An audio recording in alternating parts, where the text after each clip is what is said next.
Hi, folks. Thanks for joining us today. We're going to give everybody another minute to just get logged in and settled, and then we'll get started. So just hang tight with us, and we'll be getting going in just a moment.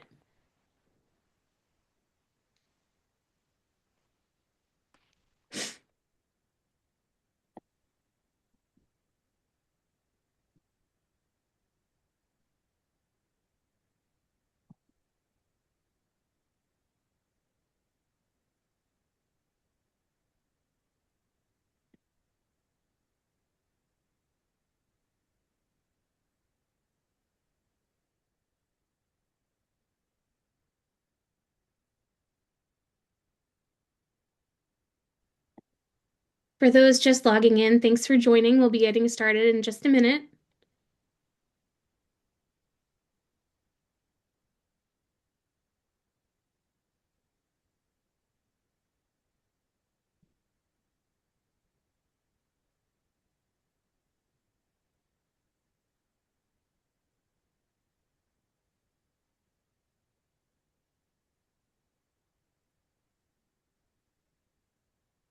All right, I think we can go ahead and get started.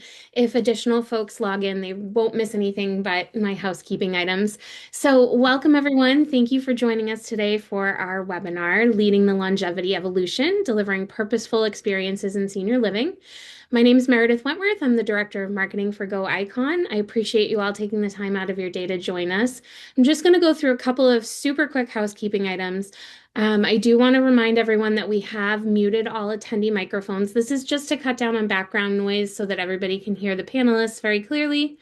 That's not to say that you can't communicate with us, though. If you do have a question or any technical difficulty, please just use the Q&A function. You will see the Q&A functionality at the bottom of your screen, and you can add questions for the panelists or myself, more technical related, to that Q&A box at any time throughout the presentation. We will hold all questions till the end, and we will answer as many of them as time allows. If we don't get to your question at the end of the presentation, please know that we will follow up with you directly and respond to those questions that we weren't able to get to. And last but not least, we are recording today's session, so you will get a copy of this in your inbox in the next couple of days. So feel free to share that out with colleagues or folks who might have registered and can't attend today. They will also get a copy of the recording. So without further ado, I will go ahead and mute myself and pass things over to Mary Jean Grassi, our Chief Operating Officer here at GoIcon. Hello, everyone, and thank you so much for being here today. As Meredith mentioned, my name is Mary Jean Grassi, and I've been in senior living for about 9, 10 years, working directly with different operators, customers on onboarding Go Icon, training, and just working with residents directly, which is one of my favorite things to do. So I'm really excited to be here today with all these lovely ladies, and I would like them to introduce themselves. And so, Lori, if you want to kick us off with some introductions. Hi, thanks for having us, and good afternoon to everyone. I'm Lori Alford with Avanti Senior Living, and we are a boutique company that developed all of our communities and located primarily in the South, and we serve primarily assisted living and memory care residents. Hi, everybody. I'm Caitlin Morales. I work at Blake Freed Senior Living in Nashville, Tennessee, and we are a CCRC. Sarah? Hi, I'm Sarah Kyle, and I do advising and consulting with a company called LA3 Solutions and have been in senior living for almost 20 years now, all things engagement and programming. Hi, everybody. I am Debbie Cosfin with Coro Health, and I am the head of training and music licensing. And I have been in healthcare for almost 16, 17 years. And I'm headquartered also in Nashville, Tennessee. Amazing. And I am Karina Stickle, and I'm the Community Engagement and Program Development Manager at Go Icon. I've been in the recreation area in senior living for about 17-ish years as well, just like Debbie. And I'm really excited to have this conversation with everybody here today. I think it's going to be a lot of fun. Agreed. So, we're talking about meaningful living and the role that it plays across senior living. So, over the next hour, you're going to hear from these leaders who are rethinking engagement, purpose, and well being, and how culture, leadership, and technology all play a role in this. So, our goal today is simple, just to move beyond the busy calendars and talk about how we build communities where residents feel they still matter, belong, and have purpose.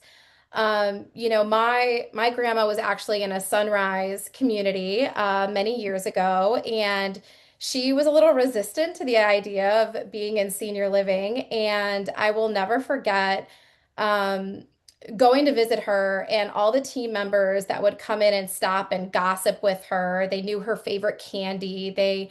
And later on, they actually all showed up to her services after she had passed away. And that was so meaningful to me as a family member. It allowed this connection for my grandma to really feel like she belonged. So this is an exciting conversation, and I love where senior living is going as it relates to this. So let's start by grounding ourselves in how we got here and how resident expectations have changed. So, Lori, you've been in the industry for over 25 years. When you look back, how have activities in the idea of meaningful living evolved? Oh, goodness. It's like night and day. When I first started, probably almost closer to 30 than 25 now that I do the math. Yeah, residents were just thankful to be there. I mean, you have to remember we were serving a lot of post, depression era residents at that time, where they were grateful to have food that they could count on. They were thankful to, bingo was amazing. Making arts and crafts that were, very similar to what you would do with a child, with like popsicle sticks and kid coloring books. Like that was good. And you fast forward that till to today, and I think everyone on this call can agree that would not be good at all if that's what our communities look like. And so the consumer today, who's post-war resident, who's educated, cultured, they've traveled. A lot of the women that live in our communities had worked now, whereas 30 years ago that they were mostly had worked in the home. Now it's really shift. And then along with just through the expectations of what consumers want, they're coming in not wanting to be activitied to death. And so years ago, when we had communities, and from the home office we would say you have to have an activity every 30 minutes, and fill your calendar and go, and we would sell like getting them out of the room and fill their day with all these activities, and that's really all it was.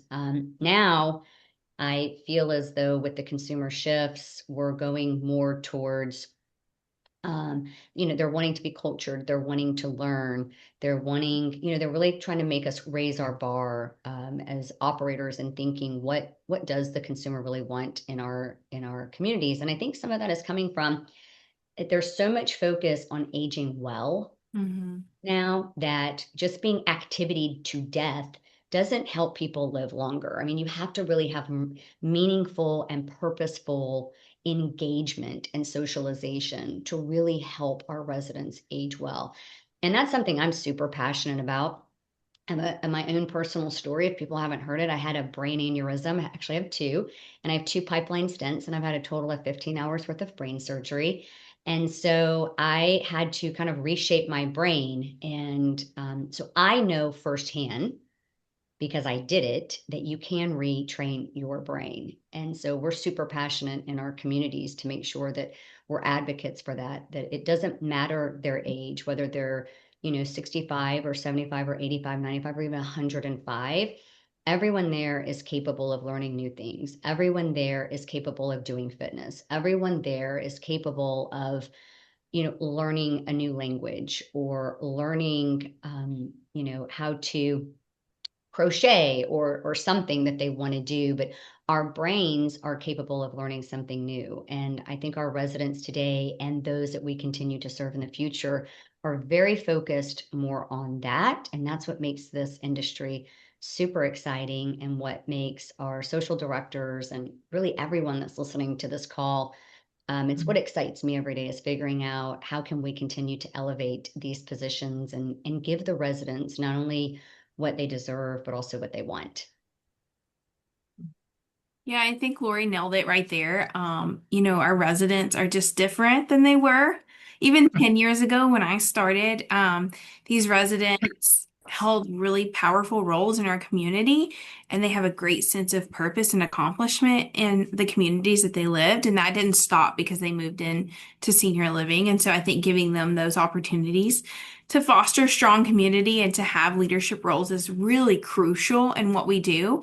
Um, my team, we have this little saying, and we don't stop loving what we do just because we get older. We just find new ways to do those. And so what that looks like for us is whatever stage of aging they come in, I hear all the time when we ask them, like, what do you like to do? They'll say, I loved gardening, past tense. And well, why don't you do it anymore? I can't do that anymore. And we just don't buy into that. We find adaptive ways to do those activities still to get them engaged, whatever kind of makes their heart sing is what we want to do. So we find those new ways to do that. And then giving the residents the ability to lead and model that, I think, is so important. So here at Blakeford, we held Breakfast with Friends for over a year. And what we noticed in this last year was that they were breaking up into smaller groups and having breakfast with friends, coordinated on their own with their floors. And it just fostered this really beautiful sense of community and gave those people who were coordinating that leadership and that guidance to kind of do those things. Another example we had of that is we would host game nights, and we would kind of model this behavior that we wanted them to participate in. And out of that, we had a lady who recently has become a widow, and she's started a skip bow club. And now it's become one of the best activities on Saturday with 30 plus people showing up. I feel like every week we're ordering more skip bow. So worth it. But I think, like I said, this generation, they really are hungry to continue to lead and feel value and purpose in what we do. Yeah, I mean, everything that we're talking about is, I mean, you kind of think about this word influencer that we have today, but the original influencers were the people that are under our care. I mean, you think about what was going on, for example, like in the 1950s. I mean, that was the creation of rock and roll. I mean, this person called Elvis Presley and his swinging hips. But then these were also the people that were involved in like the civil rights movement. So Mhm. just like you said, Caitlin, it's just like now they're coming into a community, but they still have that need of purpose. Like, do I matter? But all it is sometimes they just don't have the opportunity yet. And that's where it's on us to kind of help look for those opportunities or help feed them when they have these ideas. I think something that's changed too within the past few years or the past little while is that before activity professionals or life enrichment directors were always told that we need to enrich the lives of other people. And I think that there's a big turning trend right now where we are to empower our residents to enrich the lives of each other. And so instead of being the person that is up there entertaining or facilitating all of the activities, now's the time to take a step back, which can be very uncomfortable to life enrichment directors that are used to taking the lead role and being out there on the floor. But our role now is to step back, provide resources, and allow the residents that are within the communities to enrich those lives of other residents too. You guys are all making me think of that commercial where the three senior ladies are on a bench and they're watching all the kids sled down the hill. And then the one senior decides to order like a butt pad to sit on the sled for her and her friends. And then the three elderly women went down and sledded all the way down the hill and had the best time. Because So again, it good. doesn't change, just like you're saying. So that's great. So before we go a little bit deeper, I'd love to hear more from the audience.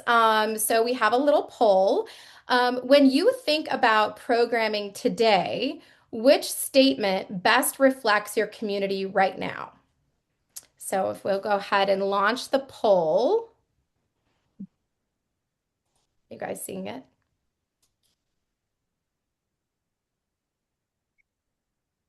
Not yet. There. All right. Sounds good. So the options, while you guys are filling that in, we are still mostly calendar driven. We're starting to focus more on purpose and connection. Great.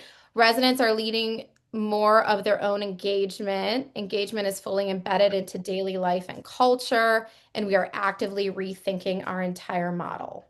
Great. All right, so we'll give everybody a minute or two and we'll see where these results end up. Okay, I think we got.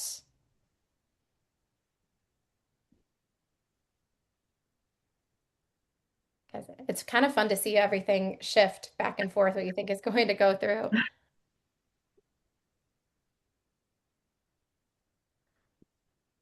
It's nice to see, and it's probably why you're all here today, that the mostly calendar driven is the lower end as of now.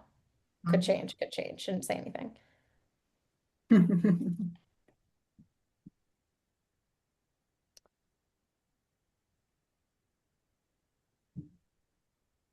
All right.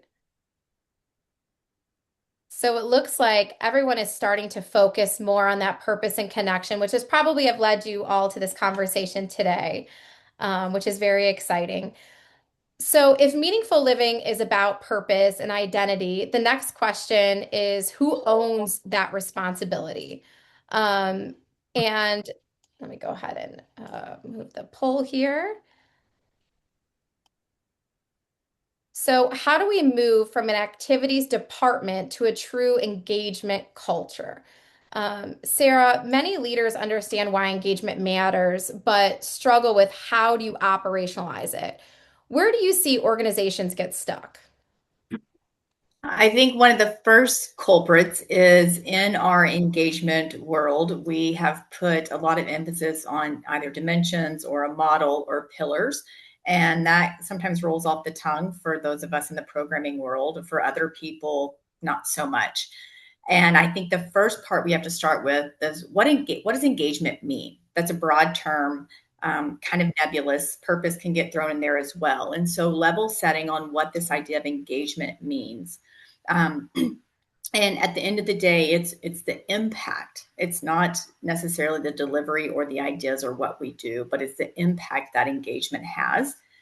And I would challenge all of us to go back and think about what is the one succinct statement that we can say that everyone on the team can grasp a hold of when we talk about this sense of engagement or purposeful living. At the end of the day, we can't make people choose purpose. Purpose is an internal response to something that's bigger than ourselves. So trying to pare it down, simplify that idea of engagement where your entire team can have a chance to engage with residents, but also be empowered to deliver some type of experience or an engagement. And then I would also say, how do we think about engagement outside of our calendar? And if our calendar, and luckily we said we're moving away from that, but to me that's a framework of meetings, right? And on most of our own lives, engagement happens when things aren't necessarily scheduled. And the last thing that I think is most important to build this idea of culture and a community approach is how you talk about it, and that starts with stand up. And if you just sit back and you look at the discussion that happens in a daily stand-up meeting, if you're reciting what's on a calendar, what's happening for that day, we're not telling the story of what's happening. So my first, I guess, desire to get us to this point of a community is to talk about the people, not talking about the things. Talking about the impact that we have upon people, what that looks like, what that feels like, how people respond to that, not just saying what it is we're offering.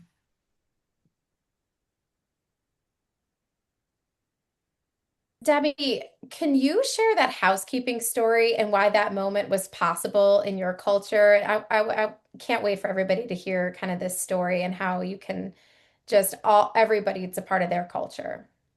I mean, it's one of my favorite stories. And forgive me for any of you on the call who probably have heard me talk about this before, but I had gotten a phone call from a community, the director, and she called me just because she was still, I think, a little bit in shock herself. But they had a resident in their memory care who was a little bit challenging, and so they were kind of creating this culture at their community of looking for opportunities to try. It's almost like a try culture, if you want to say.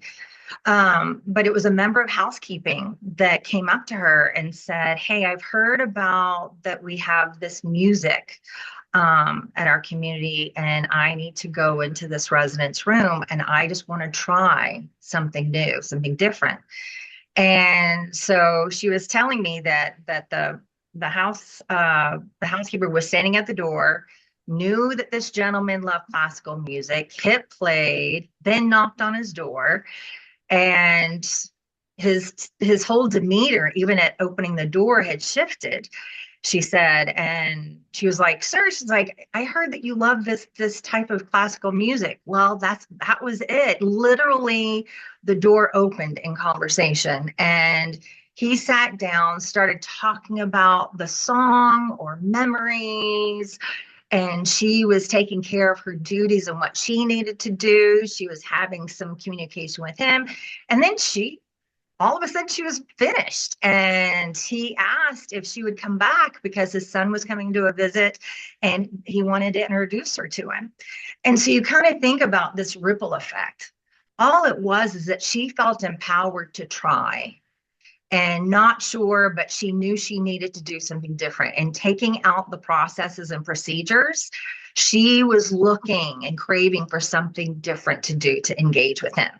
And then the ripple of this is I'm sure the son has come to visit a number of times. And just like a lot of our adult parents, mine included, they like to tell me a little bit of the negative first before the positive.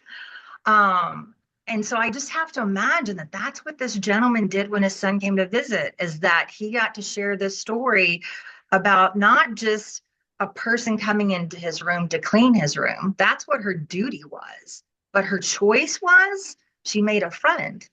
And I think that's another aspect that is a huge difference when you talk about engagement and culture and community. So yeah, I love that story. Yeah, it's And a it great shows story. how everybody plays a role. Sorry, Lori, go ahead. Yeah, no problem, Debbie. Thanks for sharing that story. It's perspective, right? I think Yeah. to kind of just add on to that, I mean, it just boils down to culture and Hmm. it boils down to, again, going back 30 years where it was just an activity director. And Yeah. now that position is so much more. To me, our engagement folks and our purpose folks, they're just as important as our wellness directors and our chefs and our dining directors Yeah. because, Oh, right? I'm preaching yeah. to the choir. And 1,000%. they're not just activity directors anymore. And that used to be what it was when we activityed them to death. And it was just checking off stuff it was just, again, to keep them busy.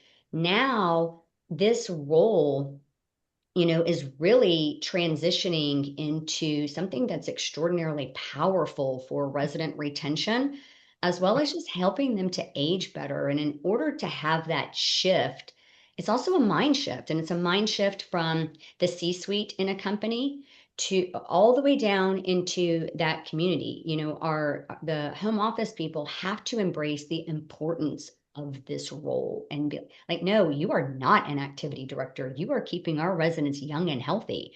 And then in the communities, the EDs have to believe that too, along with all the other department heads.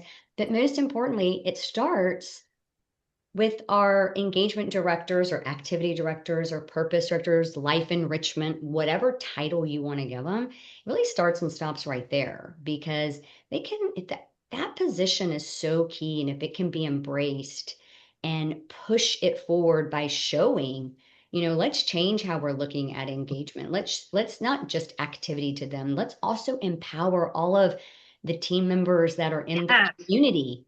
Let's ask them what they like to do and then empower them to do it. And now everybody's buying into the resident getting healthy, and it creates a totally different vibe in the community. And we all know when a tour walks in and they all look for that feeling that we're looking for. I Mhm. mean, that's the secret sauce, in my opinion. Well, and I think the biggest part is you can tell if you have a culture there that when your engagement department is off on the weekend or it's after hours, if life is still happening, then that's a really good sign that culture exists and that it's a community approach, not a departmental approach. Yeah. But not only that, I think that our employees that are there, the entire community, they have other strengths and interests other than just working concierge, not just working, but you know what I mean. Yeah. Other than their role as concierge or dining or any of these other positions, they may have interest, as a painter. They may be a singer Mhm. behind the scenes. They may have all of these different skills that they should feel like they are able to share with the community, to get everybody involved and participate and feel active. And yeah, Yeah. It's funny, Katrina, when you said that, it made me think we as companies were always pushing them to find volunteers. we have We've them there. got a ton of people that work in the community right there that can bring forth their different hobbies and passions, and they know their residents. Why wouldn't we allow them to use their voice and give them some time to do that? I mean, if you can get 10 to 20 residents sitting around one care partner, isn't that also operational efficiencies right there as well? And they show up. Yeah. They don't have a background check. Yeah. Well, and I think it gives so much back to that care partner too, is the reason why they joined the community, why they want to work there, why they want to do this, They're not just working, housekeeping or whatever. They want to create those connections. So it brings purpose back to the staff members as well. So perfect. Well, once culture starts to shift, I think programming naturally changes, which brings us to our next question. Um, Caitlin, you've lived this shift firsthand. What changed when you stopped running everything for your residents and started building with them? Yeah, so 10 years ago, I joined the industry right out of high school. And I remember like no one pulled out a coloring book without asking activities first. Like we needed to run everything life enrichment wise through activities. Um, and I think there's even been a shift of that name. We don't really hear that name as much. Activities or recreation, you hear more like life enrichment because people are shifting from that. And it felt very micromanaged. And I think the shift too was there wasn't a huge emphasis on the department. It was kind of the catch-all. We were the ones kind of delivering the mail because no one else delivered it, or, running errands or, doing all these things. But now there's a huge emphasis on just this purpose and the culture carriers of the company. And so, um, I want to say that as someone who leads a team of 12 people who create calendars in our community, calendars are important. We need them for state records. Calendars are essential to what we do, but what's on the calendar to me is more important. I think when you go to tour somewhere and they have 18 activities, to an untrained eye, that looks great. Like mom's never going to be bored. There's always going to be something for mom. But I've drilled it into my team. If we're flying by and we're just trying to check it off to say we did 18 activities and there was no engagement and you didn't look at the mom in the eyes, if you didn't, hear her story as we did the activity, if you didn't, feel that connection, then we've missed the mark. That's our job, is to make those connections throughout the day. And so I would rather there be 4 high quality, purposeful activities than 16 just to cross them off. Um, so it has changed a lot. I think something that has been really dynamic is when you are on the floor and you see that tech, that CNA, whoever it is, engaging that person, providing them with resources to do so. So like, oh, I didn't know you love doing puzzles too, to your coworker. Like, let me show you where we keep them, or could I bring you up some more? Or I love that you're doing that with her. I think that encouragement and they feel empowered to continue to do those things. It's all of our jobs to answer call lights. And I've always said, if I have to answer a call light, then you have to do a puzzle. So I think that's Right. important as an employee. I think when you work somewhere and you feel that connection, you don't get into senior living just to get into it. Like there's something there. And so when you get to sit down and remember why you started this job, I think that's important for employees. They feel connected to the company. They feel connected to their purpose there, and that's essential. I run a team of all millennial and Gen Zs. So that has been a different dynamic because this is the first time I've been on a team like that, and there's a huge shift. So we love the creative outlets. We love that the residents come to us with ideas. We don't like being micromanaged ourselves, so not micromanaging the residents, I think, is key. There's a new wave of maybe professionals coming through, and I think that's important.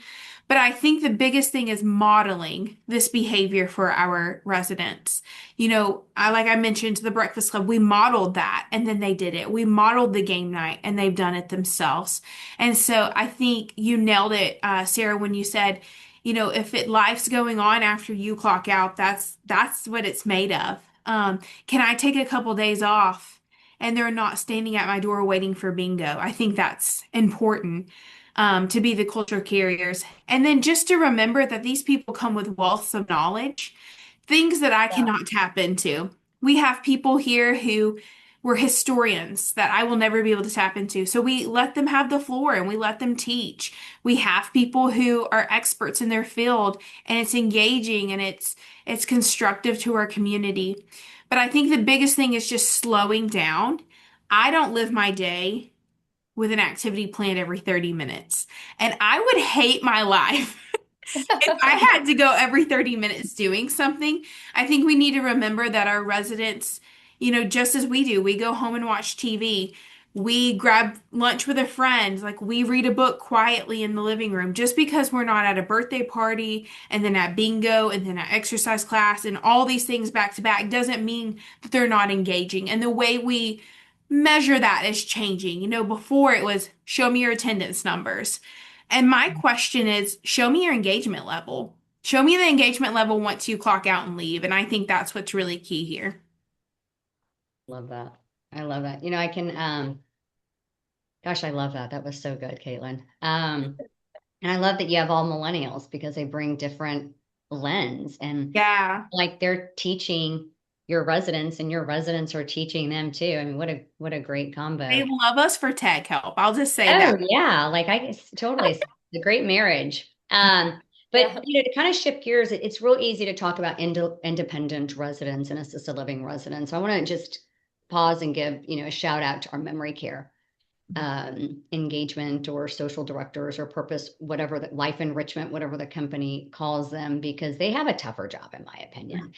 And because they have so many, the residents in those secured areas are vastly changing. I mean, it used to be the little old lady that just got lost down the street and picked up by the police, and now she lives with us, to now it's, men in their 60s, women that are recovering from alcohol induced dementia. I mean, there's just a vast variety that live under that roof. And I think they have a really tough job. But in saying that, when we started Avanti, we were really big about our engagement and socialization needed to be that instead of just activating them to death.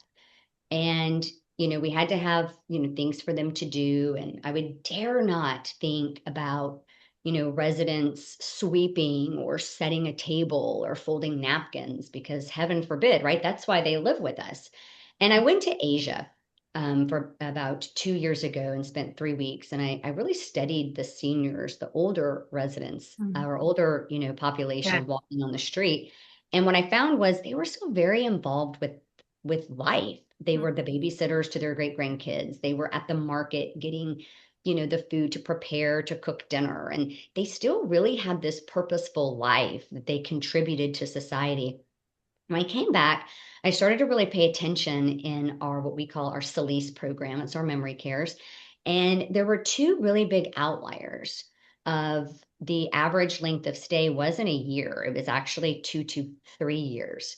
And what I found from those two communities were they were allowing residents to fold napkins, to sort the silverware, to set the table, to sweep, to do all of the skills that they did in their own homes because they wanted to do it. Did all of them do it? Absolutely not. But the ones that wanted to chose to do it, and it kept them moving around all day, gave them a sense of pride and purpose and memory care, allowed them to be in the space that they were currently living with that disease versus making them sit down to do our fitness program or making them sit down to do a brain game or making them sit down to, whatever had been planned for the day. And it just, again, I would have never thought 13 years ago that we would be allowing this into our communities, but we really started to relook at what we are.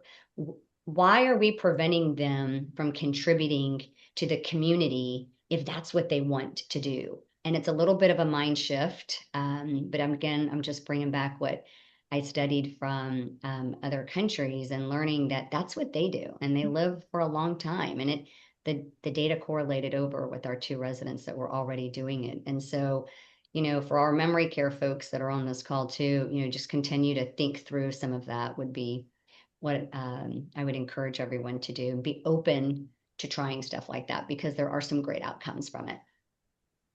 I Yeah, and think, I think, oh, go ahead, no, Sarah.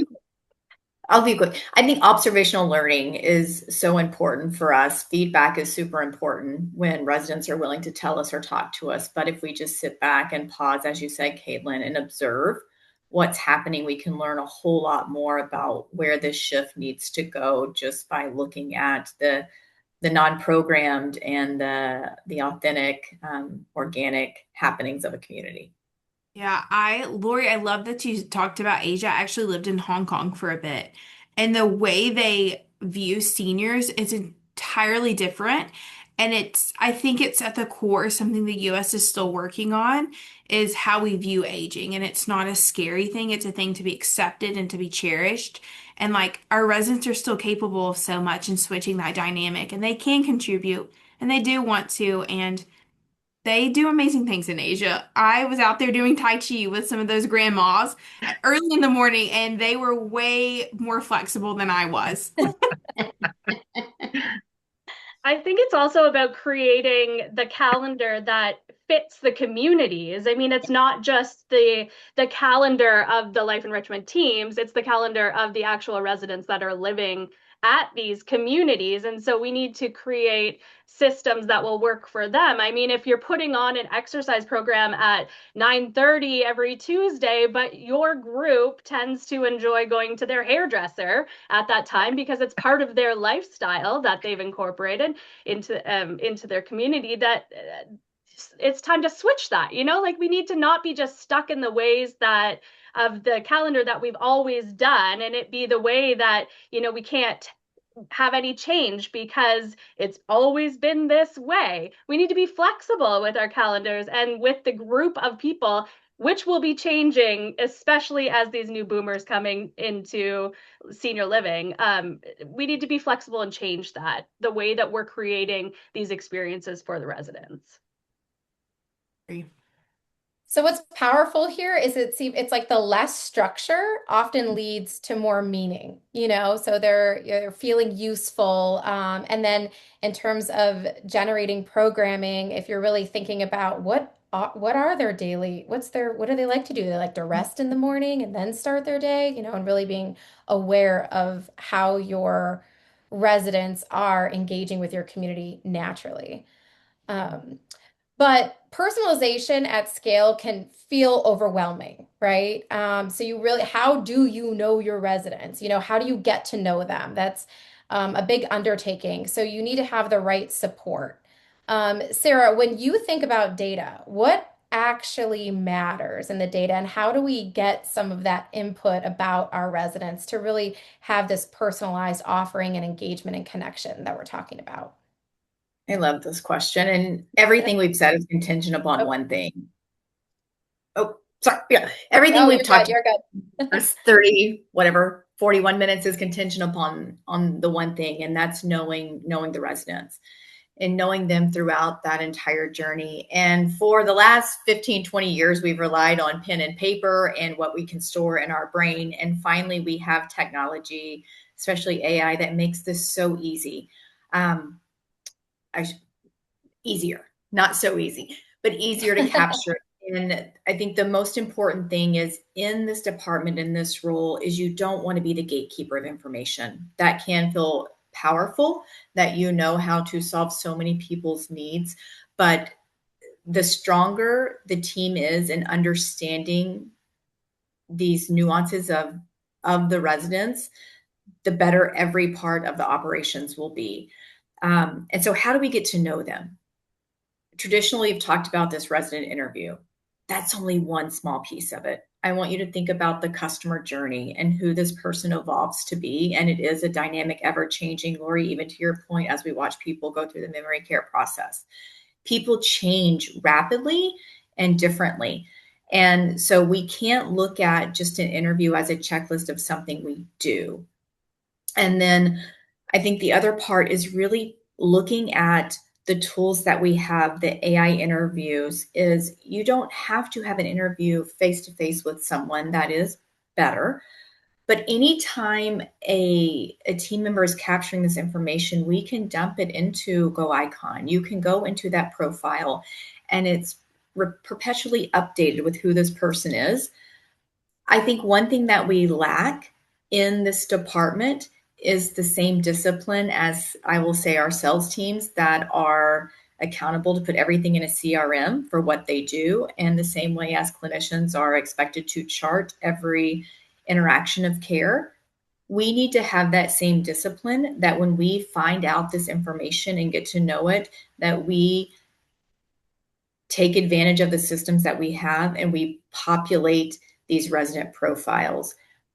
I would hope that the things that keep you up at night are not, what am I going to do on a Tuesday afternoon to entertain people or engage people, but who do I not know? Mm-hmm. The resident profiles, that exception reporting, is so much more powerful of who we don't know.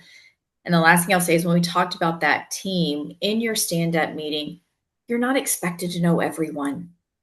But how do you rely and empower your team to educate you on these people, where each week, if there's 3 people that we put are on a hit list for reasons we don't know, it's probably because we don't know them.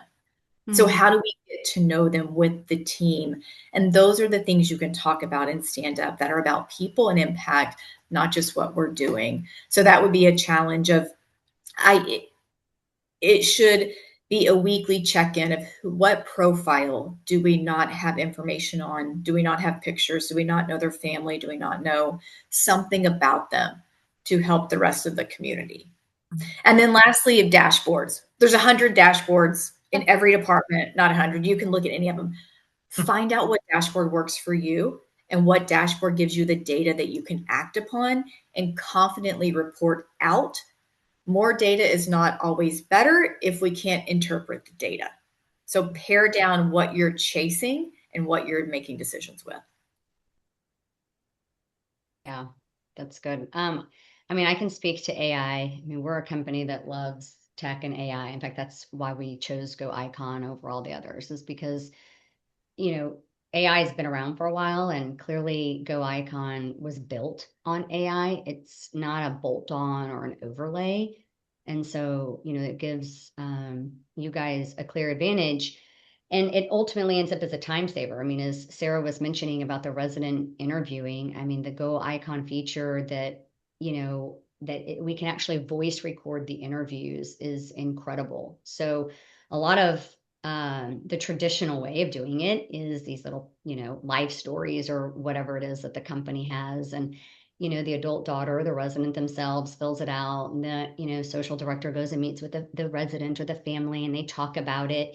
And then it's kind of like, well, we hope it kind of all gets into the system. And to get in the system, they have to go and type it in the system. And what a time saver it is that Go Icon has created, where they just hit record and they just have a conversation. And the resident doesn't feel like they're being interviewed. It feels like there's just this natural dialogue. There's no awkward, like, hold on, I'm writing this down. It's incredible. And the other thing that's really special about that is, you know, we don't stop learning about the resident the day we do their resident onboarding. We learn about them through the days, the weeks, the months, the years that we have the privilege of them living and serving them. Um, and so no matter what time it is, no matter how long they've been with us, you can pick up the little app and voice record in. I just learned that Mr. Jones was a pilot for United when they flew their first plane or something. And it just automatically uploads all of these fun facts or things that they learn. And that's a pretty incredible thing. And it also, to me, is, it's reducing extra work and makes a dreaded task actually a task that's enjoyable, because most of our social directors are social and they love to chit chat with residents. And so it's more of a conversation.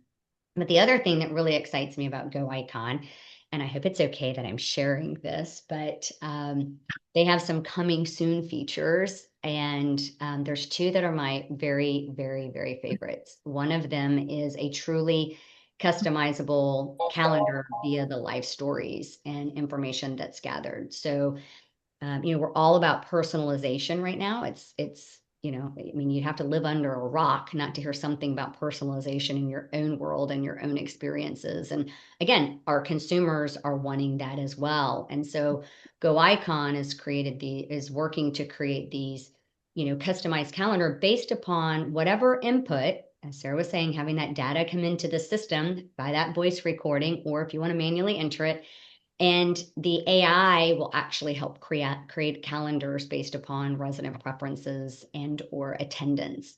So again, it's another time saver, because, a social director or purpose coordinator, they're not sitting there thinking, oh man, gosh, let me think about that resident or this resident. The AI is doing all the thinking for them and saving all of that time. So it's pretty incredible. My other really favorite thing that's coming is I know it pains everyone to have to take attendance. And you go through and you check it, and the home office is like, oh, you didn't do it. And you're like, I mean, I was doing the actual engagement or the event or something. I had bigger fish to fry than check my attendance to make sure, the residents were there. Totally get it. It's a drag. But what they're doing is, if you take a photo of all your residents, because they've already been identified by your photo upload, it will scan their face. And if you want the feature, obviously some people are afraid of this stuff. We're not, but we love it. It will auto check them in by photo recognition. So it saves that time for all of our team members that are in there, just, making their lives better and helping them age better instead of worrying about checking off attendance. So those are some really cool things that I know Icon is doing and or working on that really jazz me up when it comes to AI. Yes, we are all about giving it time back, right? To replace that time with connection, relationships, and allowing the staff to create those connections. Yeah, I think that if the data is used correctly, um, we're boots on the ground, as I tell my team. Like, I know you hate doing the paperwork, but like the paperwork's essential to what we do. So we want to replace as much of that not core of what we're doing with something else. And I think that's a great way to do it through AI. I think using the data to see not just who we have warm bodies, but for it to actually track who's disengaging and who's trending downward is key. We can kind of put them on the watch list or figure out what's going on. I think my favorite feature is the care plan, though. So I have hard data when I come to a care plan, and we all have that one resident's family. It's like, my mom is not doing nothing. And I'm like, actually, your mom has been trending up for 12 weeks. Like, your mom's a star performer. Or, I can say, like, hey, they're trending downward, and let's look into this. Is it something they don't like? Are they not feeling well? What's going on? I think a big thing for data too is not to be afraid to ask. That's something I love about Go Icon is we can send out a poll, and instead of guessing, let's just ask, like, what is it about 9:30 yoga that you guys hate? Okay, it's too early. Oh, you want to do something else? Cool. Like, we can change that. That's doable. I think sometimes we forget we can just ask for feedback. We have to be ready to receive it. Um, And then I also love connecting residents with the same interest. So as we're filling in that data, it's going to start pairing residents together. And sometimes senior living can be lonely. And I think it's the worst kind of lonely because you're surrounded Mm, by other people, but you still feel lonely. mhm, And, some of that is going to be external factors that we can't control. But what we can control is pairing them with someone who is also a pilot or was also a teacher or also has a granddaughter who lives in Montana or enjoys quilting or playing Rummy Cube. Those are things we can do. And it kind of takes before we would keep a list and we'd write down, okay, all these people love bingo. Okay, we're going to gather all those people. Well, now I can just type bingo and find out who wants to go play bingo. And it's a hard running list that continues. And then just knowing that it's okay to drop activities that aren't working. I think sometimes as, activity professionals, we're like, well, we've always did morning walks in the garden. Okay, well, two people are attending, like out of 100. So maybe we need to switch it up. And I think sometimes we're so scared of that because we don't have the data. Something when I started in my position here was I would come to social hour, social, mind you, social hour, and there was no socialization. They were getting their hors d'oeuvres and their wine and they were sitting down and they were not talking. And what I learned was that they wanted to sit and listen to the music. mm, It wasn't really a social hour for them, it was more of a concert. So, what we started doing was a happy half hour before. There's no music playing. We're serving your wine, we're serving your apps. And the room now is so lively. They're talking, and there's just so much better connection because what I realized was, oh, they don't like talking during music performances. Like that's very frowned upon with their generation. But the data was showing me that, like, hey, the numbers are dropping, and let's figure out why. And then I would say the last thing that's just been so helpful is the way we connect with family. Um, before I felt like I spent a lot of time on the phone. Like, how's my mom doing? And I treasure those conversations, but you can only have so many a day because we're talkers. I don't remember who said that, but we are. But now they can keep track of mom and I can connect with them and I can share, through the family. I can show, this is what mom's doing. This is how mom's participating. I can say, hey, don't forget we have holiday dinner this Thursday. Like, be sure to be here. So it's just been really nice to take some of the burden off of the things that I don't want to say we don't enjoy doing because we enjoy all parts of the job, but the parts of the job that keep us from doing what we love, if that makes sense. You know what I love, love, love about the actual data and AI that we have is that in the past, you would have to, as you said, you're tracking everything by pen and paper, you're writing everything down, like your life story and your profiles and all of that. But now, because of this data and AI, the more data that you're including into your life stories and your attendance and everything like that, the more information that you can get back from that as well. So at GoIcon, like we have our co-pilot, which we haven't mentioned today, but our co-pilot is probably my absolute favorite because you can go in there and it's kind of like your own personal chat GPT, but it has all of your information from your residents in there. So you can go in and actually say, I want to do a new program in January that has fitness and nutrition and kicks everybody off on a great start for the new year. What would my residents like? And based on all of that information that you added in, it's really going to be able to provide different ideas of what sorts of programs that you could be running and who would enjoy those programs and who might be able to connect with each other, like you mentioned, Caitlin, those building those relationships too. That co-pilot is just like chef's kiss for that. And I think that everybody needs to really go in and check it out and dive deep and dig and see what sorts of programming that you can come up with this AI based on your whole community as a whole. Yeah. It's cool. I always talk to my customers about it around like Memorial Day, or Veterans Day. You can Yeah. just, enter in there who are all my veterans within the community.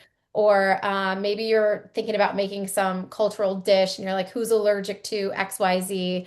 You're going to be able to get those answers right away. So And great. Exactly. the system is working for them. And you guys, there's finally a tool that is more than just a calendar maker, Yes. That's what's so incredible about the Go Icon AI overlays and stuff is it's their assistant, who's memorized every single thing about all the residents and spits it out whenever they need it. Appreciate that. I love hearing all the use cases too, because we really spent a lot of time to make sure that it brings that ease of use. So if we know where we want to go, what is really standing in the way? Mm. So Karina, from your conversations across the industry, what barriers come up the most often? Yeah, I think residents really want to stay connected. They want to be connected and they want to stay connected.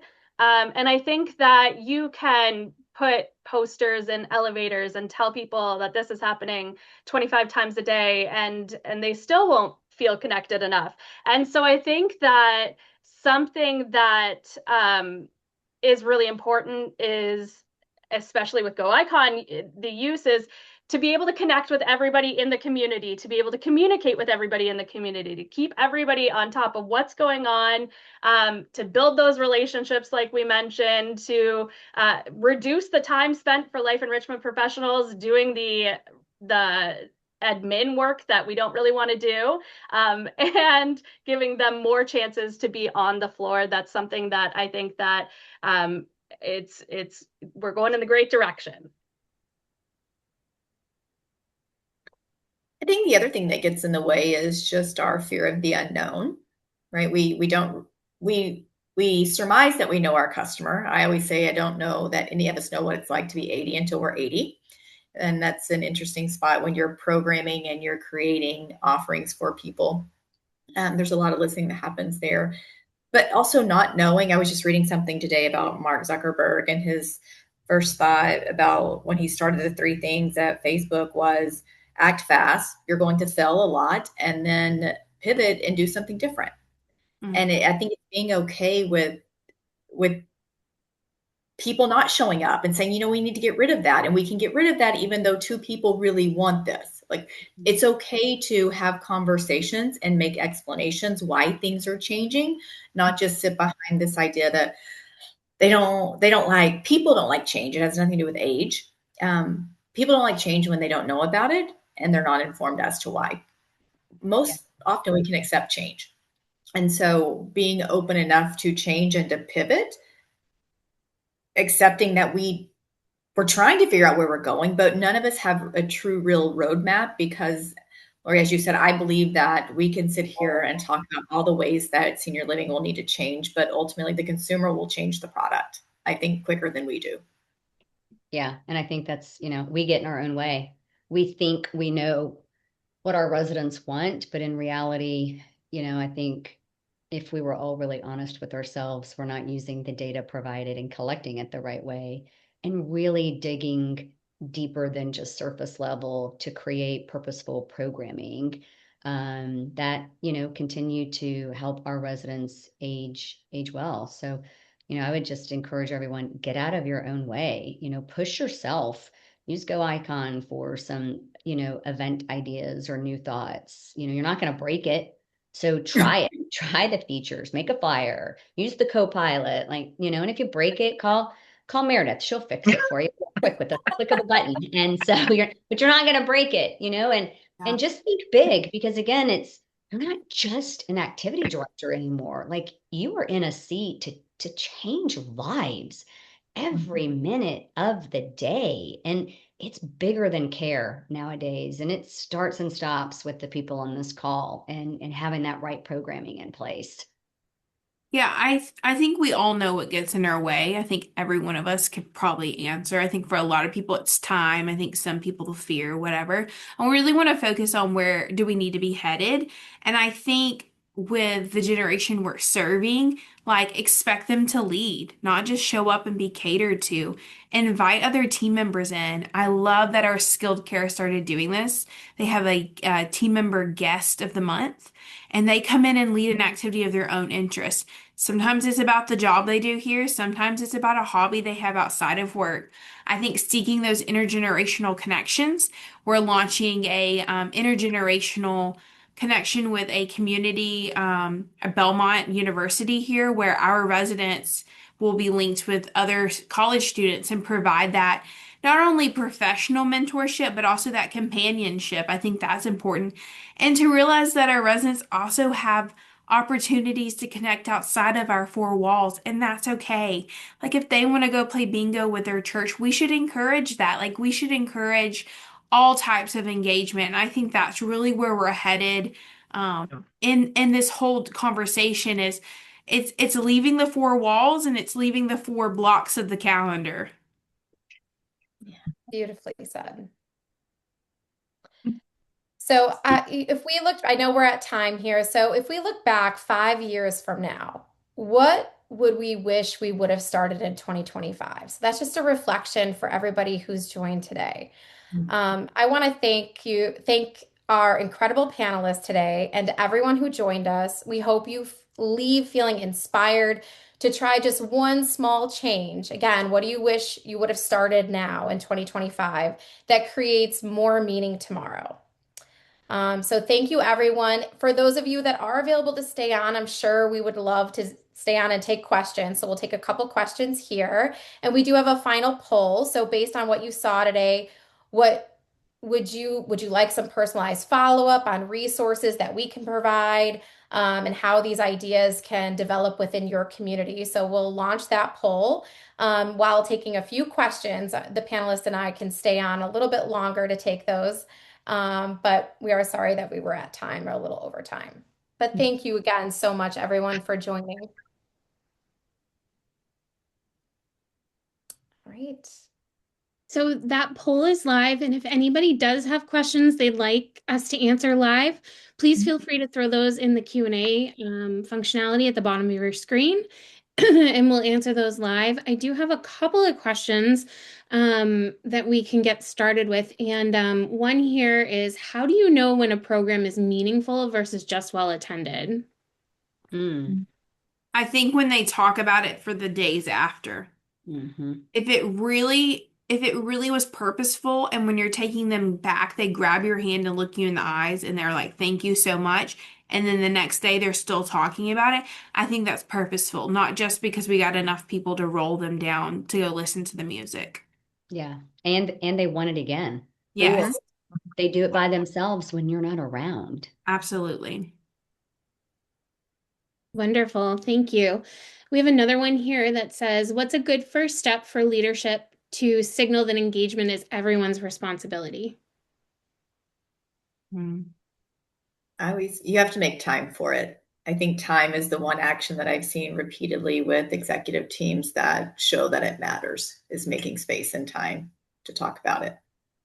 I can't remember who it was, but one of you had mentioned as we were kind of preparing for today, that you, in one of your team meetings, you would challenge the care partners to learn something new about one of the residents that they didn't already know, or that the executive director didn't already know, or somebody didn't already know. So that's a great way to start allowing your team members to create those connections, find out something new, and then share it within your team meetings. And I really loved that.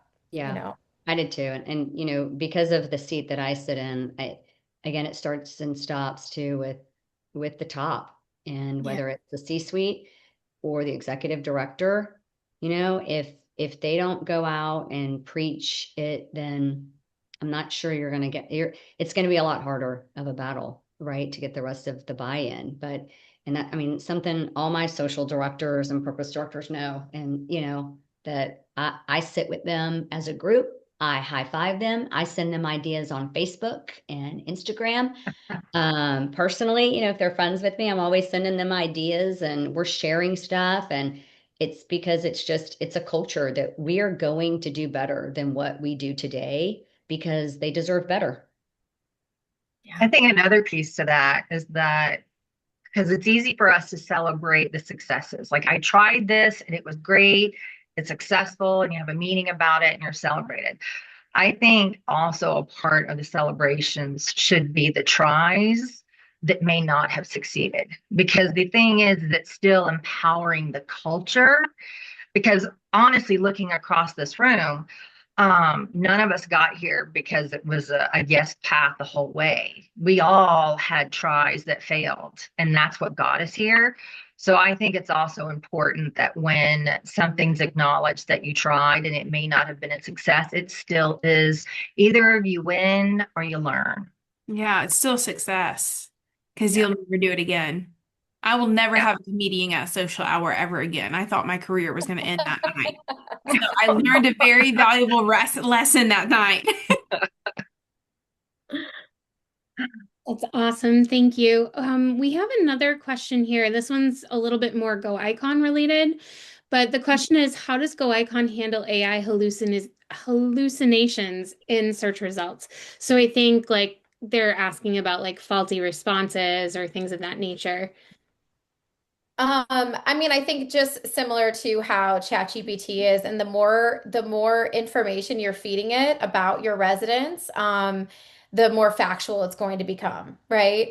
So I would really focus on getting as much information using that natural, organic conversation with a resident or their family member to build that out, allow residents to mark what activities they like or dislike and fill in their information and continue to update that data within there so that it can be as accurate as possible.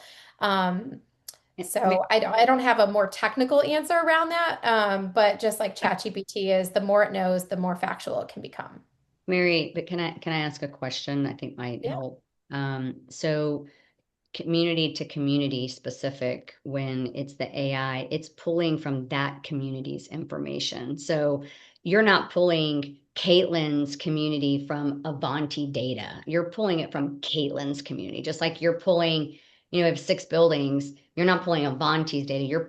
They're looking at that specific community, correct? Exactly. Yes. Yes. That's correct. That's correct. So it should be more accurate within, except if you're looking at it from a regional perspective, right? If I want to select a particular region of communities and I want to ask it a few questions, it can pull that data in if you have those permissions, right? Like Right, that's right. all If you're at that data. enterprise level, but for Yes. community specific, when you're doing the AI searches or about your residents, it's pulling from your current resident population, not from the World Wide Web. You got it. Yes. Thank you for clarifying that. Yes, Yeah. you're exactly right. Awesome. And I think we have one last question, then we can go ahead and wrap up. This last one is for teams new to AI. What's the easiest way to start using smart aging or other AI functionality without it feeling overwhelming? This is a really good question. What's interesting is, well, one, if you're a customer of GoIcon, please reach out to us because we can help guide you. But I think what's really beautiful is that we have AI that you don't even realize you're using it. So you might actually already be using it and not knowing it. Yeah. We use it very responsibly. We embed it within our product, within workflows that you're already doing. So, take a look at that, maybe look at our resources and help guides and reach out to us because we can do that as well. I don't know if anybody else has some I would information here I too. would say that the first step that I would take is when you're in your Calendar Central to use our activity idea generator because it Yeah. is the most simple piece of AI that you can use, and it's right there because you're already in your Calendar Central. So the activity idea generator, you can go in and just add in any idea that you have. It could be Winter Wonderland, and it will come up with either 3 ideas and give you a full description of how to do that program, or it will give you one specific idea. So yeah, definitely try the activity idea generator first as your very first step, and then you can dive more into all of the nitty gritty brainstorming ideas that we have too. Yeah, try it. You're not going to break it. You're And not going to if you break it. do, just call Go Icon. Mary will fix it. I promise at no charge because you're not going to break it. And I find our Well, folks when they're afraid of it and we're just like use it and then all of a sudden they try it and it's like this endless world of possibilities just opened up because they just started double downing on ideas by like 1,000 quadruple percentage, that they couldn't do themselves. It's like having all these different assistants for them that help them, from idea generation to how to do it to the flyers to, I mean, it's crazy. My advice is just try it. And if you think you broke it, just call Go Icon. They'll I fix it. don't even know how people adulted without AI before. Like, I don't know how to be a working adult and like cook for my family and take care of a child without AI. So why not use it at work? Oh, Caitlin, you probably don't remember encyclopedias either, do you? Far off memory. Wonderful. So I think that brings us to a close. As always, if you think of questions after the fact, please feel free to reach out to GoICOM. We will do our best to answer those questions or point you in the right direction or get you some resources. As I mentioned earlier, everything today was recorded, so you will get a copy of this in your inbox. And anyone that you know that signed up that couldn't make it today will also get that as well. And keep your eyes on social media because we'll be sharing some tidbits of this out throughout the next few weeks. So thank you again for joining us. Thank you to our fantastic panel. You all were excellent. And keep your eyes out for that follow-up email from GoIcon. Thank you again. Thanks, everybody. Thank you, Bye. everyone. Bye. Bye. Bye.